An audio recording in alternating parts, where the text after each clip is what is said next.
Welcome to the podcast series The New Student Pharmacist, where we discuss chemistry and pharmacy, as well as leaders in pharmacy careers, community, and chemistry and pharmacy research.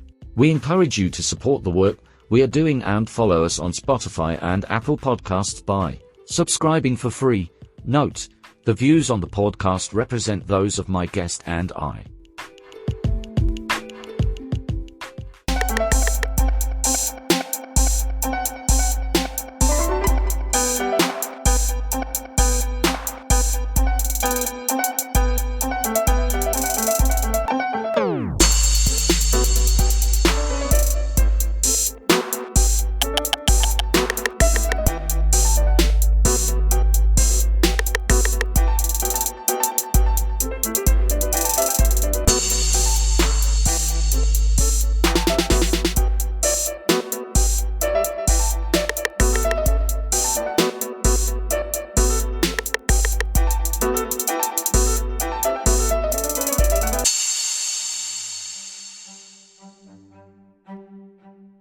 Purpose of these episodes not at all for advice or medical suggestions. These are aimed to provide support to peer pharmacists in training in educational and intellectually stimulating ways. Again, these are not at all for medical advice or medical suggestions. Please see your local board and state-certified health professional. The views of this podcast represent those of my guests and I. Ever feel like you're trying to read those medical studies, the ones about new treatments or whatever, and it's like they're written in a whole other language? Absolutely. The jargon can be a bit much sometimes. Yeah, exactly. So today we're doing a deep dive into biostatistics, which is basically like getting a decoder ring for all that complex medical research. We'll be looking at how researchers decide on the best kind of study to answer their questions, how they make sure the results are actually legit, and some of those sneaky ways data can be misleading if you don't know what to look for. Right, because not all studies are created equal, are they? Definitely not. Some types of studies just naturally carry more weight than others, kind of like evidence in a courtroom, right? Makes sense. So we've got excerpts from a biostatistics syllabus here, and some really interesting lecture notes. And since I'm all about classifying things, let's start with the different types of study designs. We've got RCTs, cohort studies, case control. Where do we even begin? Well, a good place to start is with the gold standard, which is the randomized controlled trial, the RCT. Kind of what it sounds like. Researchers take a group of people and randomly split them into two or more groups. One group gets the treatment, the other gets a placebo, and crucially, everything else is controlled as tightly as possible to make sure it's really the treatment that's making the difference. So that's the ideal, but I'm guessing it's not always possible to do a full-on RCT for every research question out there? Right. Sometimes it's just not ethical or practical. So that's where those other study designs come in, like take cohort studies, for example.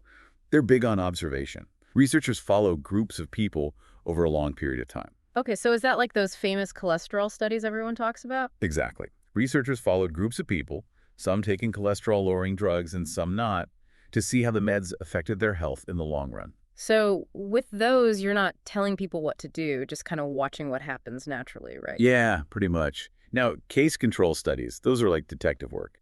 Say you want to figure out if a certain drug increases the risk of, I don't know, let's say a rash. Okay, a rash. Go on. All right, so you find a bunch of people who've had that rash, those are your cases, and then you find a similar group of people who haven't had the rash or controls.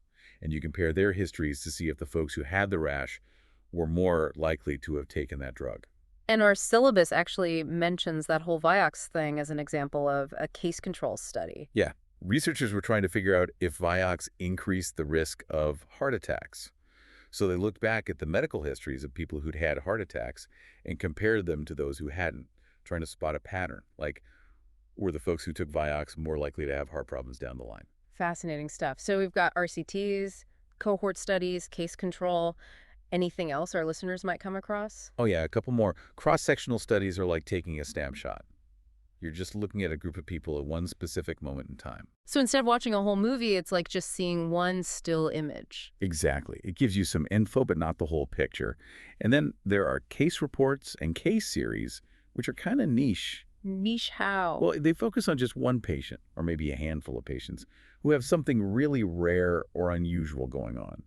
They're not super strong in terms of hard evidence, but they can spark ideas for further research. Like, hey, this weird thing happened. Maybe we should look into this more. It's like that saying, the exception that proves the rule, or something like that. Yeah. Or maybe it disproves the rule. That's the cool thing about science. Always more to discover. Absolutely. Okay, so we've talked about different study designs, but there's another layer to all this. Oh, yeah. There's always another layer. Even with a solid study design, the data itself can be, well, a little slippery. That's where things get really interesting. Our syllabus mentions this infamous polling disaster, the Literary Digest poll back in 1936. Oh, yeah. That was a classic case of what can go wrong, even with a huge sample size. They surveyed over 2 million people. 2 million. Seriously. Yeah. And they still blew the prediction. Totally do it. They said Alf Landon would beat FDR in a landslide, but it was the other way around, right? History lesson. What? Roosevelt won by a landslide. So what went wrong with that poll if they had so much data? It all comes down to who they actually asked. They used telephone directories and car registration lists. Well, back then, that meant you were reaching a pretty specific slice of American people who could afford phones and cars. Which meant? Wealthier Americans, who were more likely to support, you guessed it, Alf Landon. So the sample was huge, but it didn't really represent the whole country. Exactly. It's like trying to predict the outcome of, say, a national dance competition by only asking people in, I don't know, a ballet studio. Yeah, your results are going to be skewed. Big time. And that's sampling bias in a nutshell. The syllabus mentions a whole bunch of biases. Yeah, there are a lot of ways things can get skewed. Selection bias sounds a lot like what happened with that Literary Digest poll, right? Totally. It's all about how you choose your participants. If the process somehow favors certain groups over others, you've got selection bias. Makes sense. And then there's recall bias, which always makes me think about those times I try to remember what I ate yesterday. Exactly. Recall bias is a big deal, especially for case control studies that rely on people's memories. Because our memories aren't perfect. Not even close. Like, imagine trying to remember every single thing you ate or every bit of exercise you did 5 years ago. There's no way. Right. And here's the thing. If you're trying to figure out why something happened, like why you had a certain health problem, you're probably more likely to remember things that you think might be related to it. So our memories can be influenced by, well, everything. Pretty much. Our experiences, our beliefs, everything shapes how we remember things. It's not always intentional, but it's a factor. We've got selection bias, recall bias. What other sneaky biases should we be on the lookout for? Okay, well, observer bias is a big one. Observer bias. It's where the researcher's own expectations, even subconsciously, can affect how they're gathering or interpreting the data. So it's not always about the participants. It could be the researchers themselves who are introducing bias without even realizing it. Sometimes, yeah. It's human nature to look for patterns and try to confirm what we already believe. That's why having clear protocols and ideally some kind of blinding where the researchers don't know who's who can be super helpful. Right, like in those blind taste tests they do. Exactly. And then there's publication bias, which is kind of a meta bias. Meta bias, love it. Tell me more. Well, studies with exciting positive results are more likely to get published than those with boring or negative results, even if they were well-designed studies. Oh, so it's not just about individual studies being biased, it's about the whole system. Like, we might not even be seeing all the research that's out there. Exactly.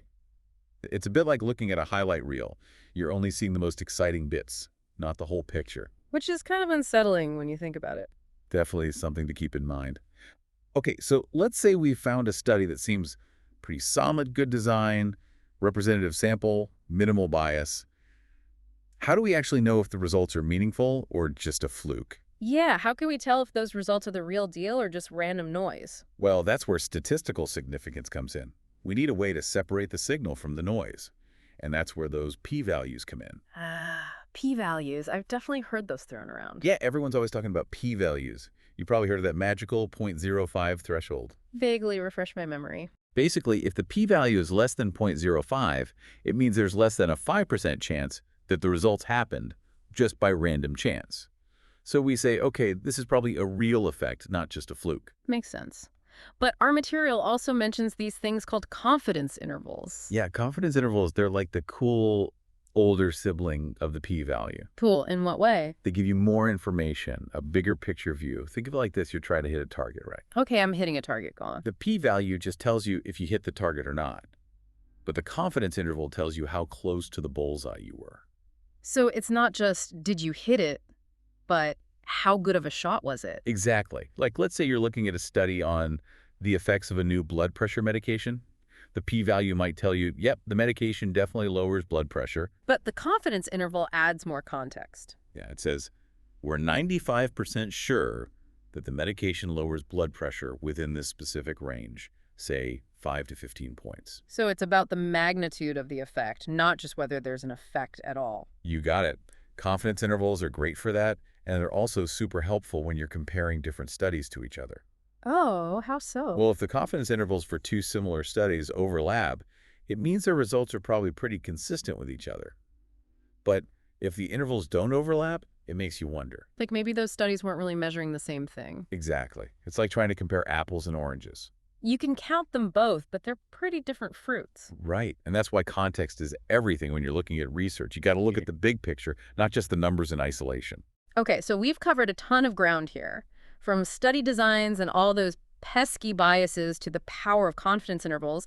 But now I'm thinking, how does this actually play out in the real world? Right. How can we use all this knowledge in our everyday lives? Exactly. Like the notes mention something called the N.A. Testman study. Ring a bell. Oh, yeah. NAT, that stands for the National Health and Nutrition Examination Survey. Catchy. Right. Super catchy. But it's more than just a name. It's like this treasure trove of data on, well, the health and habits of us Americans. So researchers are all over that data, I'm guessing? Oh, yeah, they eat it up. Yeah. But it's also a gold mine for anyone who just wants to be more informed about their own health, which is kind of cool if you think about it. It's like we're all part of this giant health study, whether we realize it or not. Exactly. Okay, so how can someone actually use what we've been talking about to, I don't know, make sense of NANE's data? Or even just a random health article they come across online. Yeah, give us the practical tips. All right, let's say you're scrolling through the news and you see this headline about a new study on, I don't know, vitamin D and bone health, right? Happens all the time. Right. So now you're armed with this knowledge. You're not just reading that headline and moving on. You're thinking, okay, what kind of study was this? Like, was it an RCT, which we know is the gold standard, or something else? Exactly. That tells you right off the bat how much weight to give those findings. Okay, so we've got the study design down. What's next on our checklist? Next up, the sample. Who did they actually study? Was it a good mix of people, or was it a very specific group that might not reflect the larger population? Right, like we talked about with that Literary Digest poll, the sample can totally make or break the whole thing. Absolutely. And then don't just skim over those confidence intervals. Because They tell the full story, or at least a fuller story. It's not just about whether the results were statistically significant, which, by the way, is often all the headline tells you. It's about the range of that effect. So a statistically significant finding could still be like a really tiny effect in the real world. Sometimes, yeah. And that might not actually matter much for your own decisions. So it's all about context. Does this actually matter for me and my life? Exactly. And the cool thing is, this kind of critical thinking, it's like a muscle. The more you use it, the stronger it gets. I like that. So flex those brain muscles, everyone. Seriously. Don't be afraid to dig into the research yourself. Ask questions. Seek out different perspectives. It's about being an active participant in your own health, not just like passively absorbing whatever's thrown at you. That's a great way to put it. And I think it's important to remember statistics, it's a tool, a really powerful tool, but it's up to us to use it wisely. Well said. We've covered so much ground in this deep dive. We've learned how to break down research studies, spot those misleading data traps, and really think critically about all those health claims we come across every day. It's been fun. Totally. And hey, maybe this is just the beginning of a lifelong love affair with biostatistics for some of our listeners. You never know. Until next time, keep those brains Thanks buzzing. for listening to the podcast series The New Student Pharmacist, where we discuss chemistry and pharmacy, as well as leaders in pharmacy careers, community, and chemistry and pharmacy research. We encourage you to support the work we are doing and follow us on Spotify and Apple Podcasts by subscribing for free. We are so glad that you were able to tune in today. Note: The views on the podcast represent those of my guest, and I take care and all the best.